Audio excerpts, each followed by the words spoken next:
Bugün çok maraqlı bir araştırma aparacağım. Hazırsınızsa başlayalım.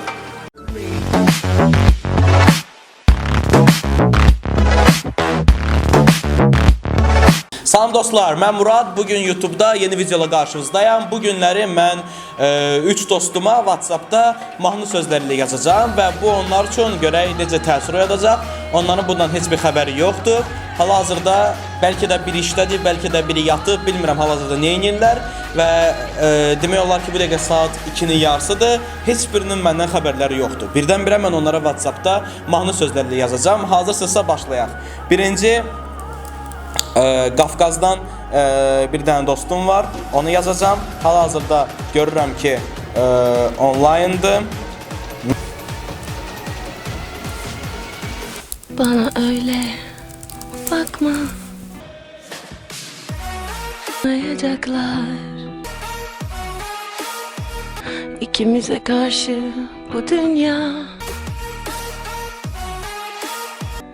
bizi anlamayacaklar.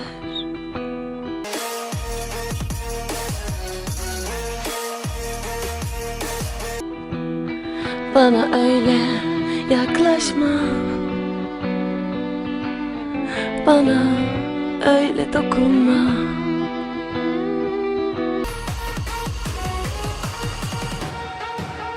Bu hayatta bizi böyle yakamızdan tutacaksa, hadi böyle yaşa derken kalbimize sormuş mu?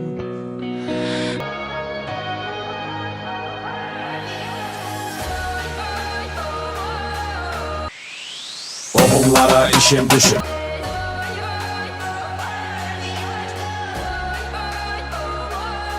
Çünkü kazançların düşün.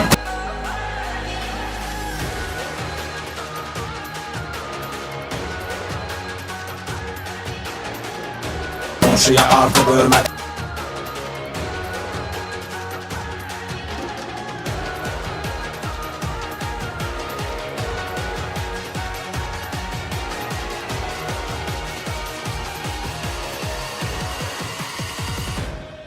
Çünkü ona işim düşün.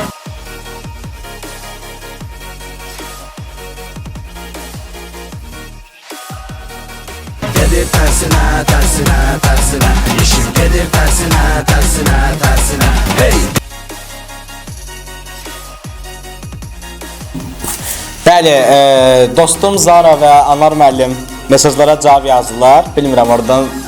Yaxşı ki WhatsApp'da online'dılar, yaxşı ki WhatsApp'ı gördülər. Üçüncü dostum Asif, hansı ki ad günə hədiyyə etmək istirdim. O hələ də mesajı görməyib, böyük ehtimal bundan sonra da görməyəcək. Videoya baxdığınız üçün çox sağ olun. Kanala abunə olmağı unutmayın. Videonu like eləməyi də unutmayın. Sağ olun, növbəti videoda görüşənə qədər.